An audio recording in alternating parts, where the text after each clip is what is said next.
Assalamualaikum warahmatullahi wabarakatuh. Di sini saya akan menjelaskan sedikit materi tentang mata kuliah aljabar linear elementer. Nah, yang pertama kita akan membahas tentang pengertian dari persamaan linear. Berdasarkan definisi secara umum, sebuah persamaan linear dalam n variabel x1, x2 sampai dengan xn dapat dinyatakan dalam bentuk A1 X1 ditambah A2 X2 ditambah sampai dengan AN XN sama dengan B, dengan A1 A2 sampai dengan AN dan juga B adalah konstanta real atau bilangan real. Di sini kita punya contoh yaitu persamaan berikut merupakan persamaan linear, yaitu X ditambah 3Y sama dengan 7 dan Y sama dengan 5X ditambah 3Z ditambah 1. Sedangkan persamaan berikut bukan persamaan linear, yaitu x kuadrat ditambah 3y sama dengan 5 dan juga y min sin x sama dengan 0. Dari contoh berikut bisa kita simpulkan bahwa suatu persamaan linear yaitu persamaan di mana setiap variabelnya memiliki derajat paling besar yaitu 1. Sedangkan pada contoh berikut di sini terdapat x kuadrat di mana memiliki pangkat tertinggi yaitu 2. Sehingga bukan termasuk persamaan linear, namun bisa disebut sebagai persamaan kuadrat. Kemudian di sini kita punya y min sin x sama dengan 0. Di sini terdapat sin x yang mana di sini merupakan suatu persamaan trigonometri. Kemudian di sini kita lanjut ke pengertian sistem persamaan linear. Berdasarkan definisi, himpunan berhingga dari persamaan linear dalam n variabel x1 sampai dengan xn dinamakan sebagai sistem persamaan linear atau sistem linear. Kemudian sistem persamaan linear kita sebut sebagai SPL yang terdiri dari n persamaan dan n variabel x1 sampai dengan xn yang kemudian bisa kita tulis sebagai berikut. Di sini terdapat persamaan pertama, persamaan kedua sampai dengan persamaan ke m, di mana setiap persamaan di sini memiliki variabel yaitu sebanyak n, yaitu sampai dengan xn, dengan aij dan bi yaitu i antara 1 sampai dengan m dan j antara 1 sampai dengan n merupakan konstanta real. Kemudian di sini kita punya contoh sistem persamaan linear, yaitu di sini kita punya SPL 2 persamaan dan 2 variabel. Sehingga di sini kita punya persamaan yang pertama yaitu x1 tambah 2x2 sama dengan 5 dan 2x1 ditambah 3x2 sama dengan 8. Kemudian yang contoh yang kedua kita punya SPL dengan 2 persamaan dan 3 variabel, yaitu persamaan pertama yaitu x1 min x2 plus x3 sama dengan 2 dan 2x1 min x2 min x3 sama dengan 4. Kemudian pada contoh yang ketiga kita punya SPL dengan 3 persamaan dan 2 variabel, yaitu persamaan pertama x1 ditambah x2 sama dengan 2, kemudian x1 min x2 sama dengan 1 dan x1 sama dengan 4. Nah, pada contoh yang ketiga ini kita ketahui kalau SPL tersebut memiliki 2 variabel. Namun pada persamaan ketiga kita hanya punya satu variabel. Jadi di sini yang dimaksud 2 variabel di sini adalah di setiap persamaan yang ada banyaknya variabel itu paling banyak adalah 2, sehingga dia dikatakan memiliki 2 variabel jika persamaan tersebut memiliki banyaknya variabel paling banyak adalah 2, sehingga jika memiliki hanya satu variabel di sini juga memenuhi SPL berikut. Kemudian di sini kita lanjutkan dengan SPL homogen dan non homogen. Nah, berdasarkan definisi suatu sistem persamaan linear dengan n persamaan dan n variabel yang tidak diketahui yaitu x1 sampai dengan xn dapat dinyatakan sebagai matriks A kali matriks X sama dengan matriks B, dengan A disebut matriks koefisien. Nah, jika matriks B pada SPL di atas diganti dengan matriks yang berelemen 0 semua, maka sistem persamaan linear tersebut dikatakan homogen. Namun jika tidak atau terdapat satu elemen saja yang bukan 0, maka SPL tersebut bukanlah SPL homogen atau kita sebut dengan SPL non homogen. Nah, di sini kita ada contoh SPL homogen dan non homogen. Berdasarkan contoh yang di sebelah kiri, ini merupakan suatu contoh SPL non homogen. Diketahui suatu persamaan X1 ditambah 2X2 sama dengan 5, kemudian 2X1 ditambah 3X2 sama dengan 8. Kemudian kita bisa sajikan persamaan tersebut dalam bentuk matriks berikut, di mana 1, 2, 2, 3 adalah koefisien dari persamaan-persamaan dari SPL di atas. Kemudian X1, X2 adalah variabel-variabel yang dimiliki SPL tersebut. Kemudian 5 dan 8 adalah hasil dari SPL berikut, di mana matriks ini kita sebut dengan matriks A, kemudian matriks X1, X2 kita sebut dengan matriks X, dan matriks 5, 8 ini kita sebut dengan matriks B. Nah, kenapa matriks yang ini kita sebut dengan matriks koefisien? Karena matriks tersebut berisi koefisien dari SPL yang diketahui. Kemudian karena matriks B ini bukanlah matriks yang berisi 0, maka SPL tersebut kita sebut atau kita katakan dengan SPL non homogen.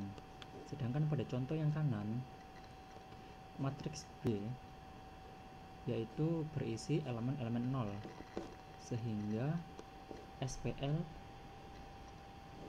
ini kita sebut dengan SPL homogen. Kemudian kita akan membahas tentang penyelesaian sistem persamaan linier.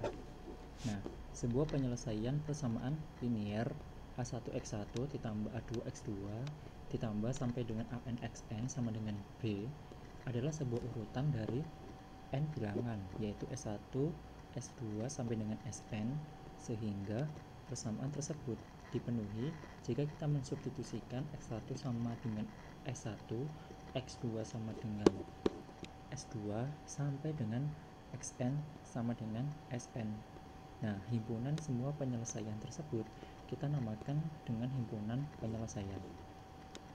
Sebagai contoh, pasangan terurut 1, 2 adalah penyelesaian dari sistem persamaan linear berikut, yaitu X1 ditambah 2X2 sama dengan 5, dan 2X1 ditambah 3X2 sama dengan 8. Karena jika kita substitusikan nilai 1, 2 dengan X1 sama dengan 1 dan X2 sama dengan 2 ke SPL berikut, maka setiap persamaannya akan terpenuhi, yaitu jika kita substitusikan ke persamaan pertama, 1 dikali 1 ditambah 2 kali 2 akan sama dengan 5, dan 2 kali 1 ditambah 3 kali 2 sama dengan 8. Namun jika kita ganti pasangan urut menjadi 31, maka pasangan terurut 31 bukanlah penyelesaian dari SPL tersebut karena tidak memenuhi persamaan yang kedua, yaitu 2 dikali 3 ditambah 3 kali 1 tidak sama dengan 8, sehingga tidak memenuhi. Kemudian sebuah SPL yang tidak mempunyai penyelesaian disebut tak konsisten, yaitu SPL yang tak konsisten. Kemudian SPL yang mempunyai paling sedikit satu penyelesaian maka kita sebut dengan SPL yang konsisten. Nah, banyaknya penyelesaian dari suatu SPL kita dapat bedakan menjadi 3, yaitu SPL yang mempunyai satu penyelesaian atau penyelesaian tunggal, SPL yang mempunyai banyak penyelesaian atau tak berhingga penyelesaian, dan yang ketiga yaitu SPL yang tidak mempunyai penyelesaian. Nah, SPL homogen yang kita tulis menjadi suatu matriks A dikalikan dengan matriks X sama dengan 0, di mana solusinya adalah 0.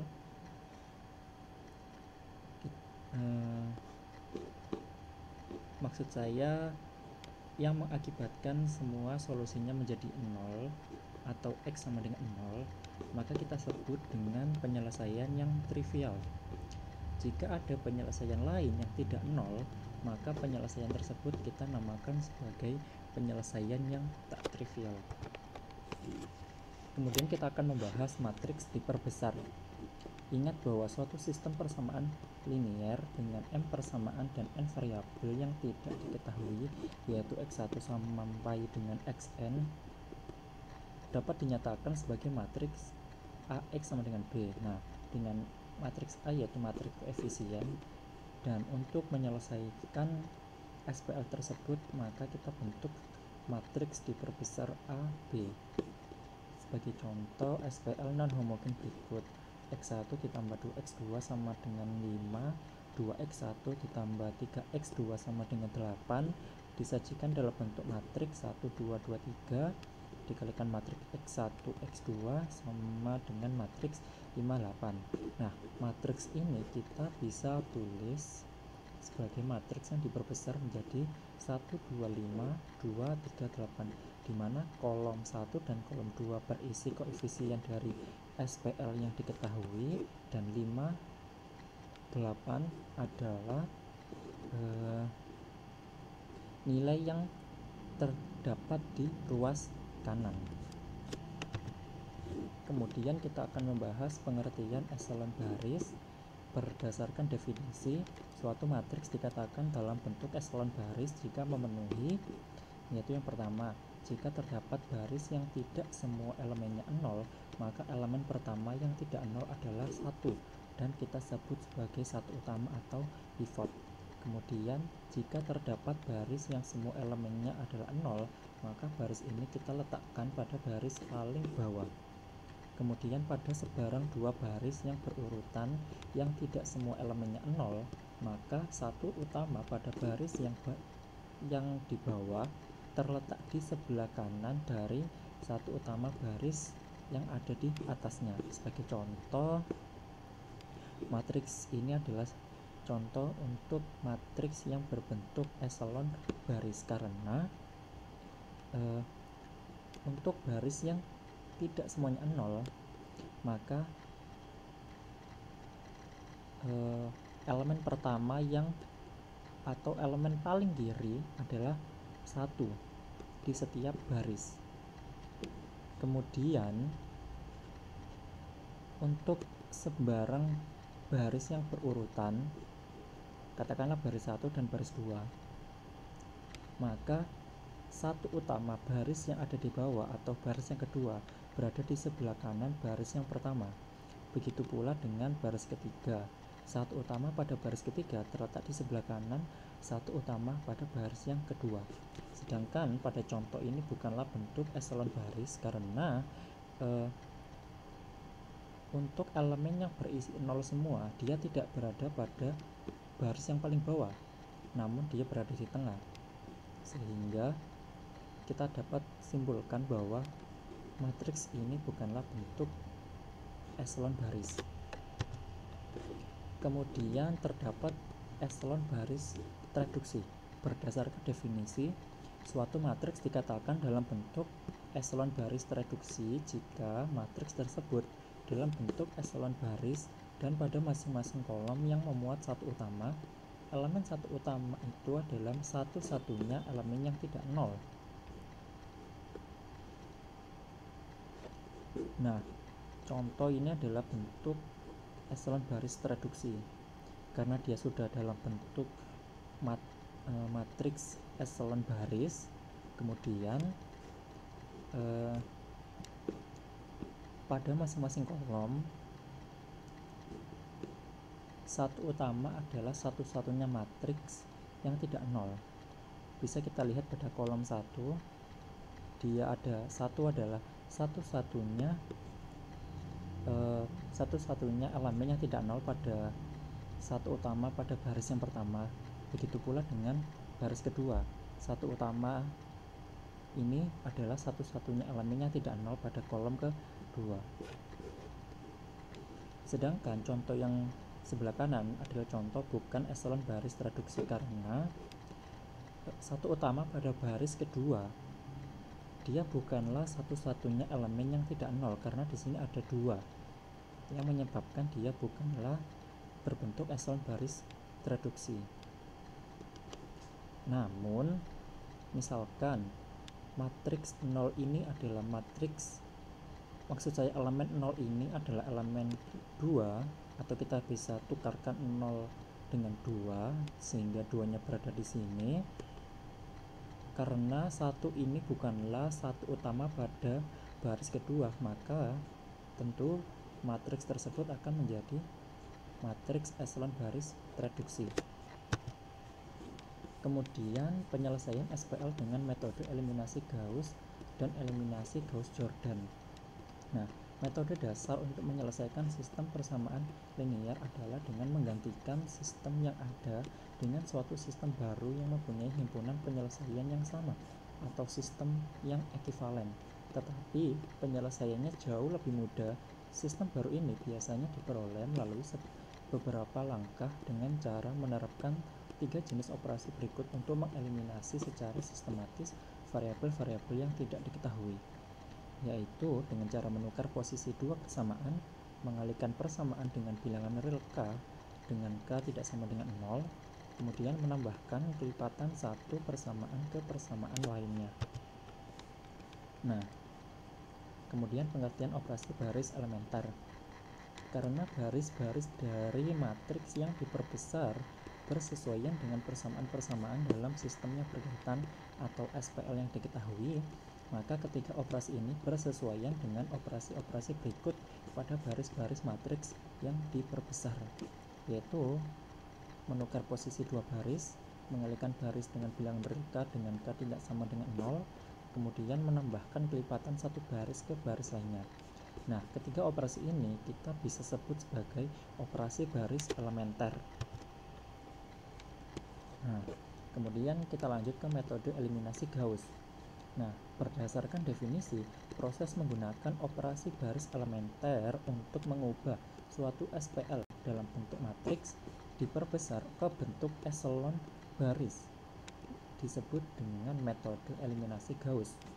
Sebagai contoh, kita punya suatu SPL berikut: X1 ditambah 2X2 sama dengan 4, 3X1 min X2 sama dengan 2, 4X1 ditambah X2 sama dengan 6, yang kemudian kita ubah ke bentuk matriks diperbesar menjadi seperti ini.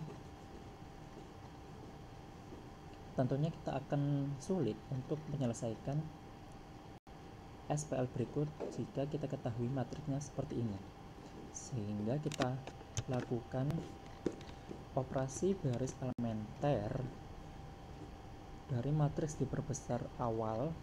Kita gunakan operasi baris elementer, yaitu pada baris yang kedua kita tambahkan min 3 dikalikan baris yang pertama, sehingga kita peroleh matriks berikut,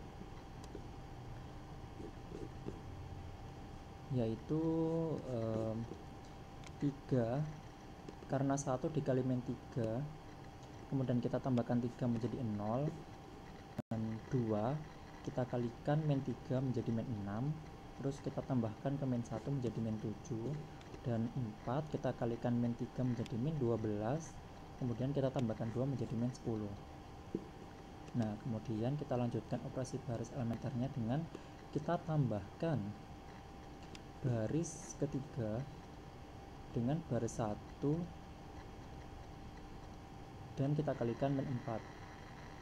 Jadi maksudnya ini baris pertama kita kalikan min 4 terlebih dahulu, kemudian kita tambahkan ke baris ketiga, sehingga kita dapatkan matriks tersebut.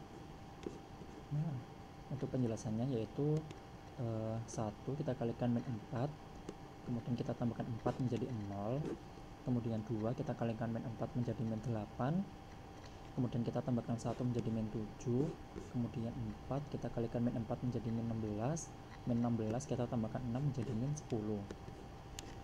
Kemudian kita lanjutkan lagi operasi baris elementernya dengan cara menambahkan baris ketiga dengan min 1 kali baris yang kedua, sehingga kita peroleh matriks berikut.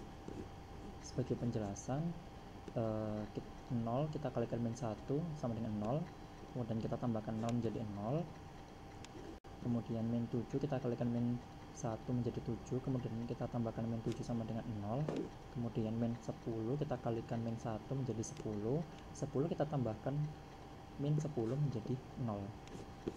Nah, kemudian operasi baris elementer yang terakhir yaitu dengan cara kita kalikan baris kedua dengan min 1/7, sehingga kita peroleh matriks berikut, di mana matriks ini merupakan matriks yang berbentuk eselon baris.